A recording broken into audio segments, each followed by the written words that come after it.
Hello students, कैसे हैं आप सब। मैं भावना, आपकी हिंदी टीचर। तो बच्चों, आज हम लोग पढ़ेंगे कक्षा 8 का लेक्चर नंबर 1 अध्याय 16 नीड का निर्माण फिर। तो बच्चों, हम लोग ये पाठ पठन करेंगे। आप सभी लोग अपनी अपनी पाठ्य पुस्तक में अध्याय 16 खोल लीजिए। तो यह क्या है बच्चों? ये हमारी कविता है। यह कविता एक प्रणास्तक विषय का अपने में समेटे हुए है कि हमें नाश का प्रलय से दुखी होकर निर्माण का सुख नहीं त्यागना चाहिए। जिस प्रकार एक चिड़िया अपने नीड़ को बार बार आंधी तूफान में ध्वस्त हो जाने के बावजूद पुनः बना लेती है, क्योंकि यही प्रकृति का नियम है। तो बच्चों, क्या होता है? आंधी तूफान आती है, एक चिड़िया का घोंसला बार बार गिरता रहता है, लेकिन वो क्या करती है? प्रयत्न करती है बार बार उसका निर्माण करने का, और वो बना भी लेती है। तो इसी प्रकार से क्या होता है? नीड़ का निर्माण फिर इस प्रकार से दोबारा उनका निर्माण होता रहता है। तो देखिए क्या लिखा हुआ है, नीड़ का निर्माण फिर नेह का आगान फिर कि जैसे जैसे नीड़ का निर्माण होता है फिर ऐसे ही नेह का भी दोबारा निर्माण हो जाता है। वह उठी आंधी की नभ में छा गया सहसा अंधेरा, कि ऐसी आंधी बह रही थी, पूरे गगन में क्या हुआ? अंधेरा छा गया। धुली धुरसर बादलों ने भूमि को इस भांति घेरा। क्या हुआ? फिर भी भूमि को इस भांति धुरी ने दोबारा से घेर लिया। इसको भूमि ने फिर दोबारा से बादलों को घेरा। अंधेरा छा गया, लेकिन फिर भी क्या होता है? भूमि से फिर से बादल घेर लेते हैं। रात सा दिन हो गया फिर, यानी रात सा फिर दिन हो गया, यानी जिस दिन में क्या हो गई बच्चों? रात हो गई। एक प्रकार से रात सा दिन हो गया फिर, रात आई और काली, लग रहा था अब ना होगा इस निशा का फिर सवेरा। क्या हुआ था बच्चों? ऐसा लग रहा था कि ये जो रात आई है इससे फिर दोबारा सवेरा नहीं होगा। लेकिन ऐसा होता है कि आंधी से अगर बादल आपके घिर भी जाते हैं, सुबह को रात भी हो जाती है, तो क्या दिन फिर से नहीं निकलता है। तभी तो बोला नीड़ का निर्माण फिर। तो बच्चों, यही बोला गया है, रात सा दिन हो गया फिर, रात आई और काली, लग रहा था अब ना होगा इस निशा का फिर सवेरा। लेकिन ये जो रात है, निशा कहते हैं रात को, इस रात का फिर सवेरा नहीं होगा। रात के उत्पात भय से भीत जन भीत कण, यानी क्या हुआ? रात के इस उत्पात से क्या हुआ?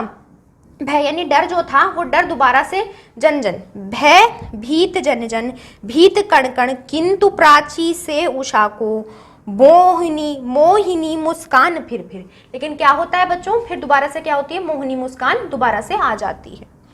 नीर का निर्माण फिर नेह का आहगान फिर वह चले झोंके की कापे, भीम कायाब भूधर। क्या होता है बच्चों? एक तरीके से कायम होता है, दोबारा से वो होता है और दोबारा से हमारा निर्माण हो जाता है। यही बोला क्या? नीर का फिर से निर्माण होता है, जैसे नीम का आहान होता है, उसी प्रकार से ये झोंका जो होता है हवा का, वो कांप जाता है और वो जो भीड़ होती है वो हट जाती है। यही बताया गया है। जड़ समेत उखड़ पुखड़ कर गिर पड़े टूटे विकट घर, यानी क्या हुआ? जो भी हमारे बेकार के वो हैं वो गिर पड़े। फिर क्या हुआ? हाय तिनके ने विनरतत, घोंसले पर क्या न बीती। क्या हुआ बच्चों? लेकिन एक तिनका फिर भी वहां पर अड़ा रहा, वहीं पर खड़ा रहा। घोंसले पर क्या क्या नहीं बीती, बार बार गिरता रहा, पता नहीं क्या क्या होता रहा, लेकिन फिर भी वहीं पर अड़ा रहा। डगमगाता जबकि कंकड़ ईट पत्थर के महल पर, यानी क्या होता है बच्चों? जब भी कंकड़ डगमगाता है ईट पत्थर के बह से, यानी ईट पत्थर जो होते हैं उनके उससे, फिर भी वह वहां पर स्थिर रहता है। बोल आशा के विहंग, किस जगह पर तू छिपा था। बोल रहा है कि आशा से बताओ कि किस जगह पर तुम छुपे थे। जो गगन पर चढ़ उठाता गर्व से निज पश्क फिर जो क्या हुआ? जो तुम्हारे किससे उठ जाता है? जो तुम्हारे जितने भी तुम्हारे क्या है, किस जगह पर तू छिपा था, जो गगन पर चढ़ उठा था, यानी क्या हुआ? तू किस तरह पर छुपा हुआ था, जो गगन पे छुपकर भी दोबारा से उठ गया। गर्व से निज पक्ष फिर ये क्या हुआ? ये गर्व से तुम अपना जो पक्ष है ये दोबारा बोलिए। नीर का निर्माण फिर नेह का आहमान फिर। आप अब तक समझ रहे होंगे कि क्या हो रहा है? होता कुछ भी हो, लेकिन निर्माण फिर से होता है। चाहे बादल कितने भी छा जाएं, ईंट कितनी ही गिर जाए, लेकिन घर दोबारा बन सकता है। घोंसले का एक तिनका रह जाए, फिर भी घोंसला दोबारा बन सकता है। यानी यही कह रहे हैं कि नीड अगर बची है तो उसका निर्माण फिर से हो सकता है। नीर का निर्माण फिर नेह का आहान फिर, और क्या होता है, नेह से फिर उसका आहान दोबारा हो सकता है। कूर्द नम के वर्ज दंतों में उषा है मुस्कुराती, क्या होता है बच्चों, अगर आपको कुर्द नभ मतलब बादलों के दांत में भी क्या होता है, उसमें भी क्या होती है, उषा, एक आपको शक्ति दिखती है, ऐसी शक्ति दिखती है जो मुस्कुरा रही हो, तो वो मुस्कुराती हुई शक्ति आपको दिखती है, ये बोल रहे हैं। घोर जर्नल में गगन के कंठ में खन पंक्ति गाती, यानी आप जब घोर वो देखेंगे तब भी आपको एक पंक्ति दिखेगी गाती हुई, गाती मुस्कुराती हुई। एक चिड़िया चोच में तिनका लिए जो जा रही है, वह सजन में जी ही पवन उनचास की नीचा दिखाती, क्या होती है बच्चों, एक चिड़िया जो चोच में दाना लिए हुए जा रही है वो क्या दिखाती है, वो एक पवन का 49 को नीचा दिखाती है, नीचे दिखाती है चिड़िया वो। नाश के दुख से सभी दबता नहीं निर्माण का सुख, कि नाश के, आप अगर नाश के बारे में भी सोचें तब भी निर्माण का सुख क्या होता है, दबता नहीं, नीचे नहीं जा सकता, वह उठेगा ही अपनी ओर की तरफ को। प्रलय की निशितंबता से सृष्टि का नवगान फिर क्या होगा, फिर दोबारा से सृष्टि का दोबारा से निर्माण होगा। नीर का निर्माण फिर नेह का आहान फिर, कि नीर का निर्माण होगा और नेह का आहान दोबारा से होगा। तो बच्चों हमने ये पाठ पूरा कर लिया और हमने जाना कि किस प्रकार से नीर का निर्माण होता है। तो बच्चों आपको ये समझ में आ गया होगा नीर का निर्माण किस प्रकार से होता है। तो मैं अब आपको एक बार और दोहरा देती हूँ, क्या था, नीर का निर्माण फिर नेह का आहान फिर वह उठी आंधी की नभ में छा गया सहसा अंधेरा, अंधेरा छा गया। भूमि धूरस बादलों ने भूमि को इस भांति घेरा, रात सा दिन हो गया फिर रात आई और काली, लग रहा था अब न होगा इस निशा का फिर सवेरा। रात के उत्पात भय से भीत जन भीत कड़कण, किंतु प्राची से उषा की मोहनी मुस्कान फिर नीर का निर्माण फिर नेह का आहान फिर वह चले झोंके की कापे, भीम कायावान भूधर, जड़ सवेत उखड़ पुखड़, गिर पड़े टूटे विटल घर, यानी क्या, वो जो टूटे हुए विटल थे वो गिर पड़े, लेकिन फिर भी क्या हुआ बच्चों, हाय तिनके से विनीतित घोंसले पर क्या ना बीती, उस तिनके से जो बना हुआ था उस पर क्या क्या नहीं बीती, लेकिन फिर भी क्या हुआ, डगमगाया जब भी कंकड़ ईट पत्थर के महल पर, क्या हुआ, वो डगमगाया कंकड़ और फिर ईट पत्थर के महल पर जा गिरा। बोल आशा के विहन की किस तरह पर तू छुपा था, जो गगन पर चढ़ उठाता गर्व से निज पक्ष फिर, यानी क्या होता था, गर्व से फिर दोबारा से अपना निर्माण शुरू करता था। नीर का निर्माण फिर और नेह का आहान फिर। क्रूध नभ के ब्रज दंतों में उषा है मुस्काती, घोर गर्जन में गगन के कंठ के खग पंक्ति गाती। एक चिड़िया चोच में तिनका लिए जो गा रही है, वह सहज में ही पवन 49 को नीवा दिखाती, यानी क्या होती है, वो नई राह दिखाती है। नाश के दुख से कभी दबता नहीं निर्माण का सुख, यानी नाश के दुख से कभी क्या होता है, निर्माण का दुख दब नहीं सकता।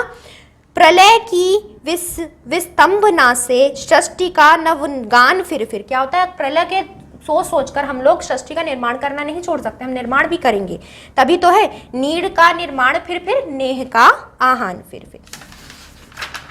अब बच्चों इसमें दिया हुआ है हम लोगों को क्या, इसमें दी हुई है हम लोग का अभ्यास कार्य। तो इसमें बच्चों आपको शब्दार्थ दिए हुए हैं, शब्दार्थ मैंने जितने हो सकते थे आपको साथ के साथ करा दिए।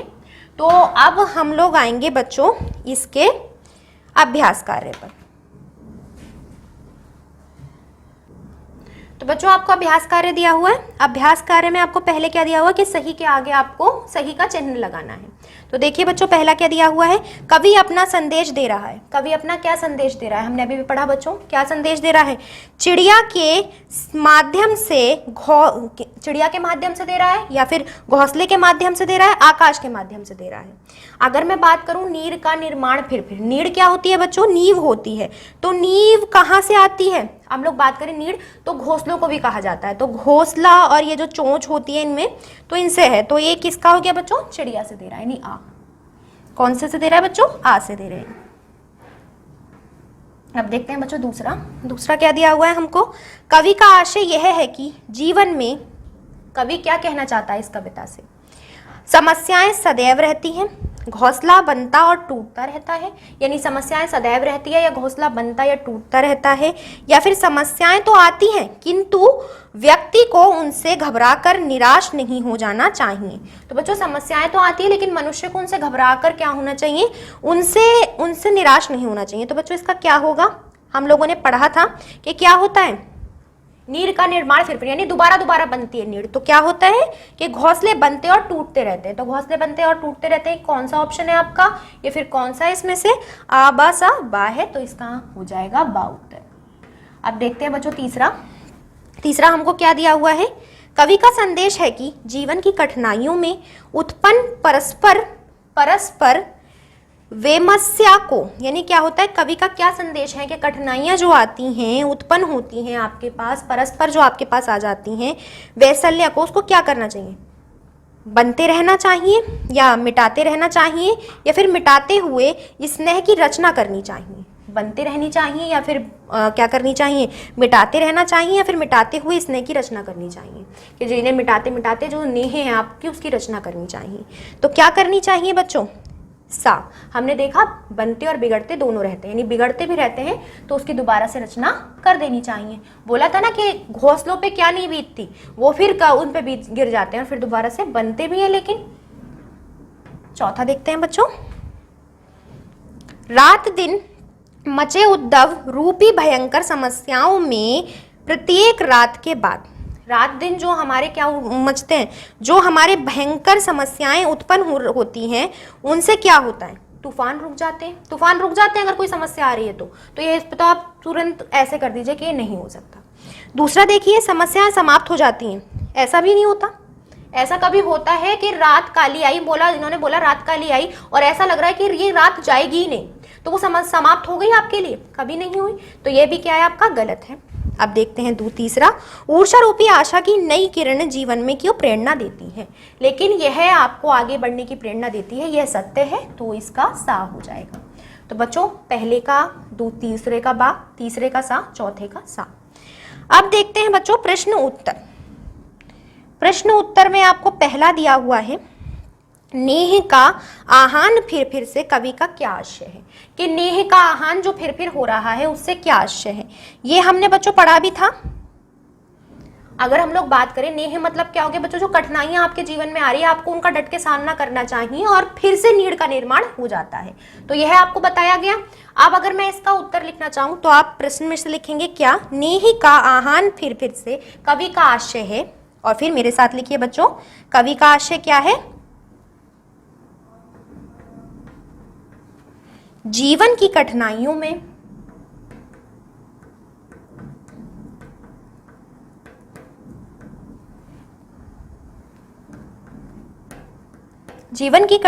में उत्पन्न परस्पर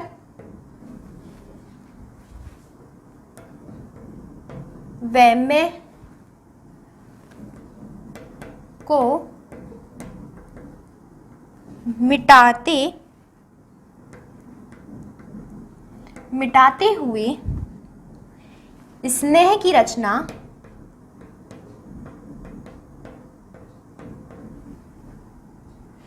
करनी चाहिए, स्नेह की रचना करनी चाहिए।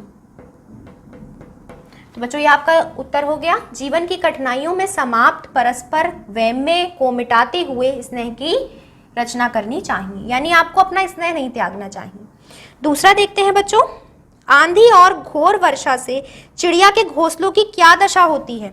हम सब ने देखा बच्चों क्या दशा होती है आंधी और उससे, कि जो चिड़िया का घोंसला होता है बच्चों, वर्षा से क्या हो जाता है बच्चों, ध्वस्त हो जाता है, यानी पूरा बेकार हो जाता है। आपने देखा होगा आप जिस घर में रहते हैं वो घर अगर कागज का बना हो और वो वर्षा से भीग जाए तो क्या होगा, ध्वस्त हो जाएगा। तो हम लोग इसमें क्या लिखेंगे, बस आप क्या की जगह क्या लिखेंगे, मैं आपको बता रही हूँ, देखिए आप उत्तर के साथ साथ, आंधी और घोर वर्षा से चिड़िया के घोंसला ध्वस्त हो जाता है। तो घोंसले के बाद आप सिर्फ ये लिखेंगे, यहाँ तक आप उत्तर में से लिख लेंगे, फिर की क्या की जगह आप ये लिखेंगे, ध्वस्त हो जाते हैं। ध्वस्त हो जाते हैं।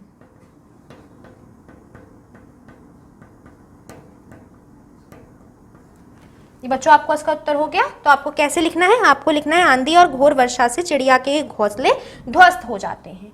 अब देखते हैं बच्चों तीसरा प्रश्न। तीसरा प्रश्न है कवि की निराशा का संचार कैसे हुआ। कवि की निराशा का संचार कैसे हुआ। उसने बोला नभ में काली काली आंधी छाई और फिर ये हुआ, मतलब बहुत सारे उदाहरण दिए कि घर गिरे, तो इनसे क्या हुआ, उनको निराशा आने लगी। लेकिन उन्होंने निराशा को अपने ऊपर हावी नहीं होने दिया। तो लिखिए बच्चों, जब उठी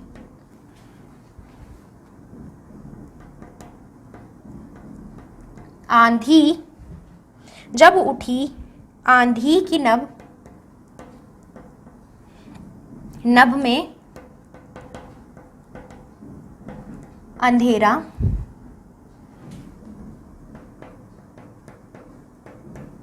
अंधेरा हो गया तथा बादलों ने धरती को घेर लिया, तो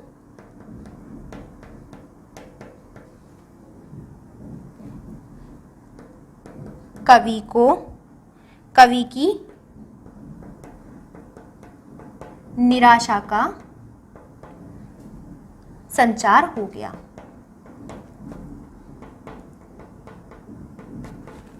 देखिए बच्चों क्या हुआ, जब उठी आंधी की नभ में अंधेरा हो गया तथा बादलों ने धरती को घेर लिया, तो कवि की निराशा का संचार हो गया कि अब अगर सवेरा नहीं हुआ तो क्या होगा। इस प्रकार से उनके मन में विचार आने लगे।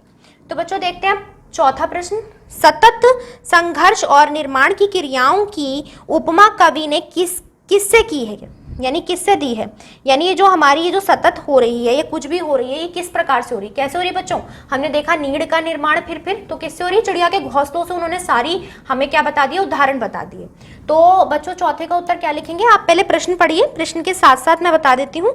आपको लिखना है सत्र संघर्ष और निर्माण की क्रियाओं की उपमा कवि ने। अब बच्चों कवि ने कहां से की है ये मैं बताती हूं, कहां से की है, चिड़िया के घोंसले से, चिड़िया के घोंसले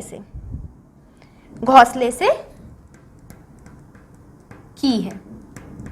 तो बच्चों ये आप यहां से लिख लेंगे। तो कैसे लिखेंगे आप एक बार देखिए, सतत संघर्ष और निर्माण की क्रियाओं की उपमा कवि ने चिड़िया के घोंसले से की है।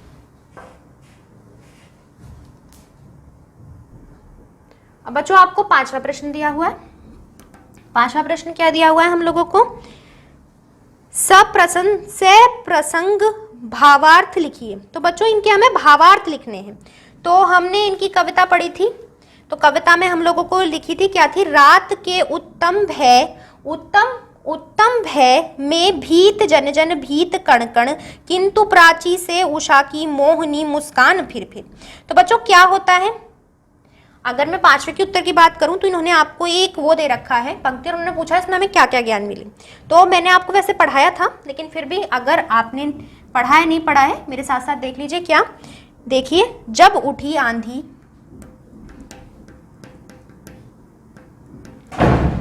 जब उठी आंधी की नभ में,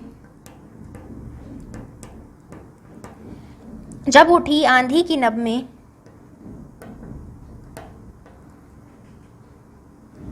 अंधेरा हो गया तथा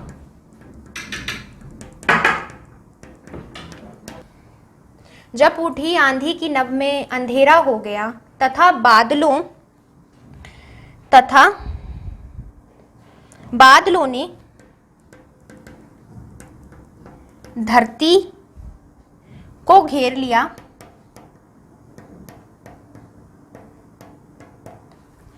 धरती को घेर लिया, तो कवि की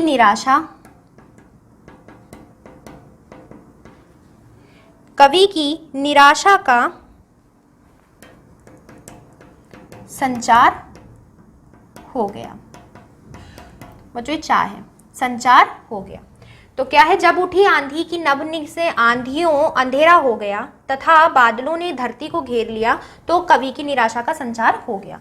तो बच्चों ये आपके प्रश्न उत्तर हो गए। छठा बच्चों इसी प्रकार से आपको 2 दे रखे हैं, आपको उनके उत्तर लिखने हैं। फिर दे रखी है बच्चों आपको कविता पूर्ति, जो कि आप स्वयं से कर लेंगे। और बाकी बच्चों आपकी कोई भी नहीं बचा है इसमें ज्यादा कुछ। तो यह अब आपका होमवर्क है या लिख लीजिए गृह कार्य है कि आपको यह पाठ पूर्ण रूप से पूर्ण करना है। और मैंने आपको पाठ पढ़ा दिया और प्रश्नोत्तर और शब्दार्थ मैंने आपको उसी के साथ साथ बता दिए थे। तो मिलते हैं बच्चों अगले लेक्चर में अगले पाठ के साथ। तब तक के लिए आप क्या करेंगे, आप अध्ययन करेंगे इसी पाठ का अच्छे से और जो पीछे कराए उनका भी। तो बच्चों मिलते हैं अगले पाठ में, तब तक के लिए बाय बाय, टेक केयर।